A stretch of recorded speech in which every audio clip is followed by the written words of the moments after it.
'Brought' 2 hours 33 minutes run టైమ్‌తో కన్నడ నుండి తెలుగులోకి డబ్ అయ్యి ప్రైమ్ వీడియోలో స్ట్రీమ్ అవుతుంది. డబ్బింగ్ చాలా చాలా బాగుంది తెలుగులో. అండ్ తెలుగు సాంగ్స్ కూడా బానే ఉన్నాయి. ఇంకా సేపట్లో 'అఖండ 2' ప్రీమియర్ షోకి వెళ్తున్నా. ఆ రివ్యూ కూడా మాక్సిమం 1 అవర్ 1:30 లోపే ఇచ్చేస్తా నైట్. సో ఎవరైనా సబ్స్క్రైబ్ చేసుకొని వాళ్ళుంటే ఫాస్ట్ అప్‌డేట్ కోసం చేసుకోండి.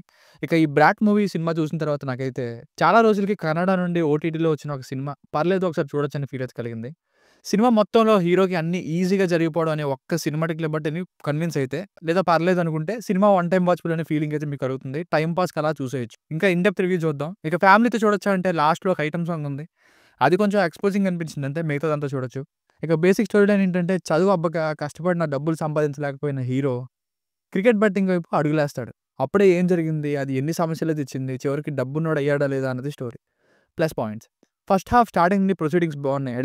నాన్న పోలీసు, కొడుకైన హీరో ఏమో తప్పటడుగులేయడం అండ్ హీరో డెలివరీ బాయ్‌గా చేసినప్పుడు సీన్స్ కానీ, ఇవన్నీ సినిమాని చూడాలని ఇంట్రెస్ట్‌ని క్రియేట్ చేస్తాయి. ముఖ్యంగా హీరో అండ్ హీరోయిన్ ఇద్దరు బాగున్నారు. ఫస్ట్ హాఫ్ అంతా క్రికెట్ బెట్టింగ్‌తో వెళ్తూ లైక్ 'బజే వాయువేగం' మూవీలా. సెకండ్ హాఫ్ ఇంకొంచెం మిక్స్డ్ ఫీలింగ్ కలిగింది. ఇంప్రెసివ్ ఇన్ పార్ట్స్ అనేలా వెళ్ళింది. క్లైమాక్స్ ట్విస్ట్ కూడా బాగుంది. ప్రొడక్షన్ వాల్యూస్, సినిమాటోగ్రఫీ, మ్యూజిక్ ఇవన్నీ బాగున్నాయి. Minus points. చెప్పాను కదా! మాక్సిమం సిట్యుయేషన్స్ హీరోకి ఫేవరబుల్‌గానే ఉంటాయి. అలాగే సెకండ్ హాఫ్ మధ్యలో స్టోరీ అయిపోయిన ఫీలింగ్ కలిగింది. ఇక ఈ మళ్ళీ లవ్ ట్రాక్, ఐటెమ్ సాంగ్ ఇవేం అక్కర్లేదనిపించింది. బెట్టింగ్ అన్నాను కాబట్టి పెద్ద ట్రిక్స్ ఏవో ఉంటాయి, మైండ్ గేమ్స్ ఉంటాయి అనుకోవద్దు.